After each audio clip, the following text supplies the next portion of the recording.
Stop school bus is common. It's a common mistake that drivers make nationwide. Here locally, we've seen it time and time again. In a case in Pontotoc back in 2016, the results were fatal, but people still do it. There was actually an incident this morning in Monroe County. Our Jory Talley joins us in the studio now with more on that. Jory? If you pass a school bus with its stop sign out and flashing lights on, then you have just broken the law. Law enforcement and bus drivers say they see it happen even more on 4 lanes. When you see these lights flashing and this sign sticking out, then it means one thing: stop. Monroe County Sheriff Cecil Cantrell says drivers break this law a few times every school year. He says drivers need to slow down and realize the dangers of not stopping while a bus is loading or unloading students. These school buses are running on the roads every day, and people just don't respect them.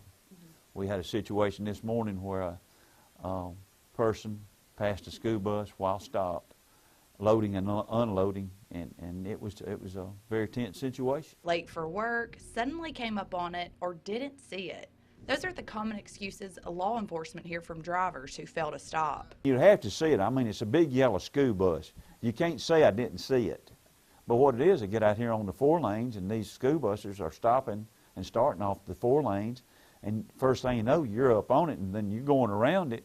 Well, hey, he's got his stop sign out.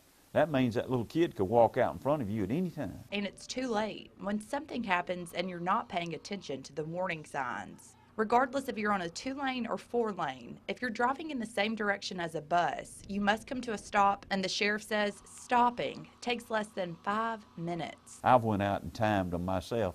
It's usually 2 to 3 minutes, and sometimes that's a long stop. Usually the kids are right out next to the road if they're getting on the bus, and in the afternoons, you know, when they let their sign out and they get off the bus, it just takes just a little time. Monroe County school buses don't have outside cameras on them to watch for other cars, so they have to rely on awareness and training. With funding and education the way it is now, it's probably a hard feat a hard challenge to accomplish with the way funding is.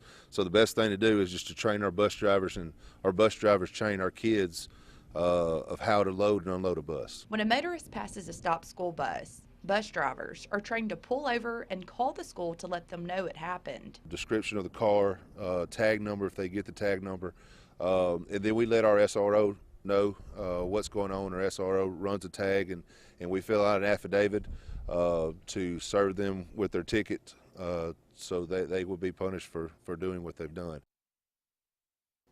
Those punishments can be costly, up to $750 and/or 1 year in jail for the first offense, and a maximum of $1,500 driving suspension and/or jail time for a second offense.